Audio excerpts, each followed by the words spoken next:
dangerous, because what they're doing to me is trying to break me down. All of what has happened is just a plot to break me down, make me apologize, and make me fall in line and behave like every other. I am actually really pleased with the massive turnout by my constituents to receive me. More importantly, the fact that they were able to dare the unjust restraints that were placed by the governor yesterday, which called for the cancellation of rallies and gatherings and all whatnot.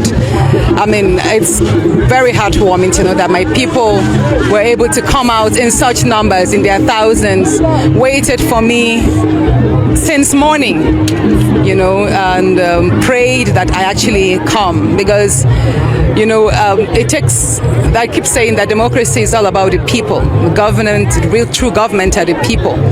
And if I, as a representative, see this amount of love and support, then I think that's where I get my courage from, and then I have no option but to yield to that pull from the people. So I'm so grateful that they came out. I'm so thankful for this reception, and I'm also grateful to my husband for his generosity, I would say, because we spent pretty much all night with our think tank brainstorming how to maneuver the various restrictions that were placed by not only the governor but the commissioner of police earlier today. So we took a whole lot to think. Okay, we were not to use the waterways because even the fishing activities were suspended today. So that means any movement on the water could be seen as countering the government order. So we had to take away the access in Kogi Central to the waters, because you know would have as well gotten in through Ajakuta local government. And then we thought the roads, we saw the list of all the roads that were going to be barricaded from the east, west, south and north. We knew there was no way we could enter the state. The only option we saw was through air, and then immediately we began to make efforts towards that. So like I say, it takes a whole lot of resources, courage, support from the people, and God Almighty to have made this possible. And I thank God, because at the end of the day, it just shows that, you know what, against all, people must find the courage to dare unjust situations. That's it. And whatever happens from today, well, I just commit every day to your hands. With regards to what statements I made today, yes, I still insist on my stance that I was sexually harassed by the Senate President, and that the harassment generated into malice, which denied me a lot of my privileges and rights on the floor of the National Assembly, and by extension denied the people of Kogi Central. Each time he denied me a chance to present a concern was him subjecting them to a denial of federal representation, and that's wrong. This is democracy. You can't extend your personal vendetta on one person to the people, you know. And of course, again, I said my suspension is illegal. It's unjust because it contravenes the Nigerian Constitution and even the Senate rules that says the senator should be suspended for just 14 days. Why 6 months? Especially when there are a series of court precedents, you know, in Ali Ndume and Omo Agege's cases. You see that the courts have time after time said you cannot suspend a senator that is duly elected. You cannot, and if you have to apply by the Senate rules, then it will be 14 days, and that's again for very serious offenses. So when they say that I was suspended not for the sexual allegation but for gross misconduct, the question again is, what exactly did Senator Natasha Akpoti do on the floor of the Senate that amounts to gross misconduct? I didn't fight.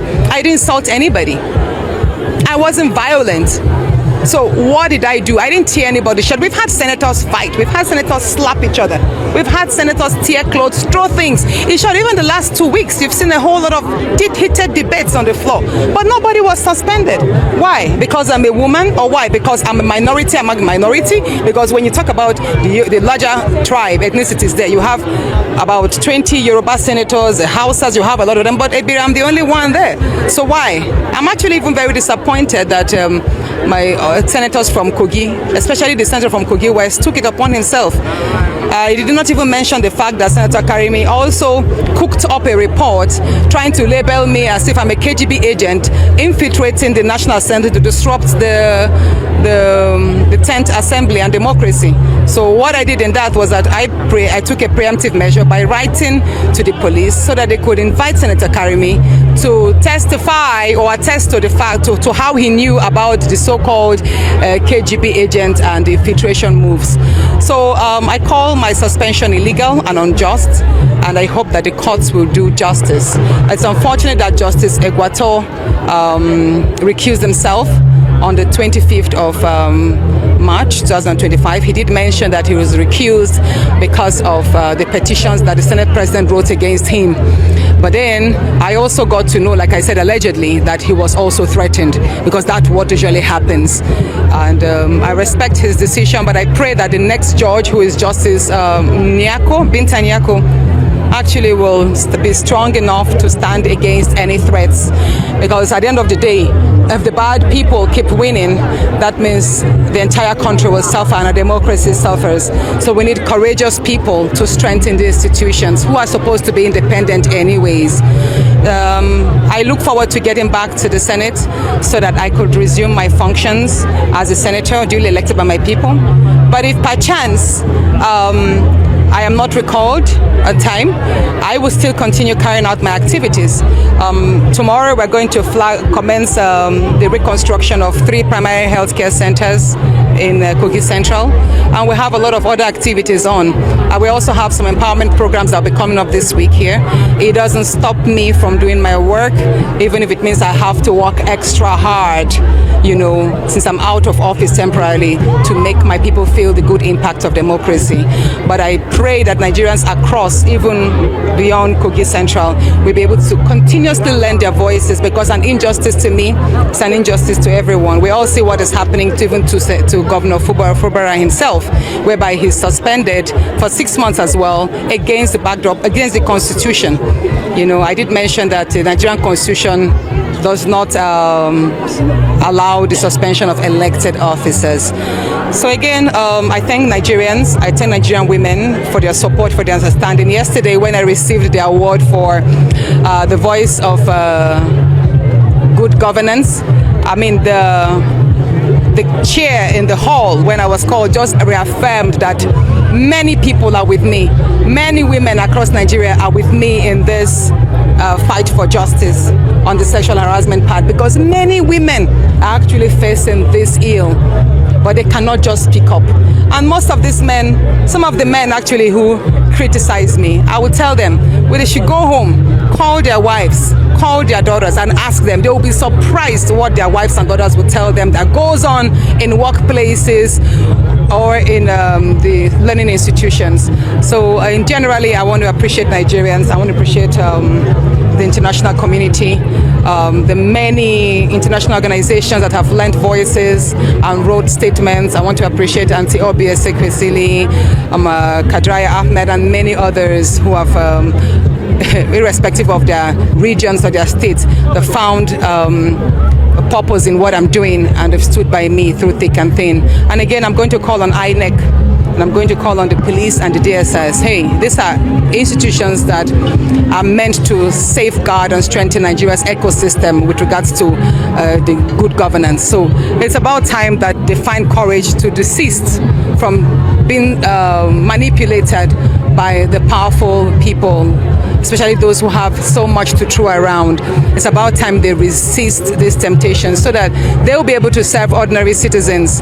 I mean, if I myself, being a senator, can be subjected to so much attacks in just the span of 1 month, you can imagine what an ordinary citizen who wants to challenge the illegalities around will face. Do you understand? If I myself, with the support I'm having, with my family support and all that and my party, I'm still able to face this much attack. Imagine what it will happen to an ordinary person. So I think I'll just tell INEC, hey, they should just do what is right. The INEC chairman should not be afraid. He's going to retire soon. This is pretty much his last term. This is the time for him to redeem his image, especially with regards to the conduct of the past elections, as regards to especially what was captured in the several electoral observers reports. The INEC chairman should do right by this recall. I know it's fraudulent. The signatures were collected. The few signatures amongst the lot were collected by fraud, deceit, and many were just manipulated.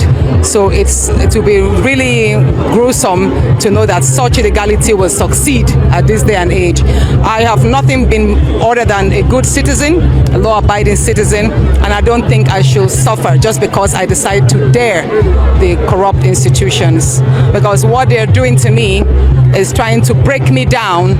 All of what has happened is just a plot to break me down, make me apologize, and make me fall in line and behave like every other senator or every other politician. But I have always said, I got into politics not to behave like a typical politician, but to try to reform the political space so that it can be safer and more effective, you understand, for Nigeria.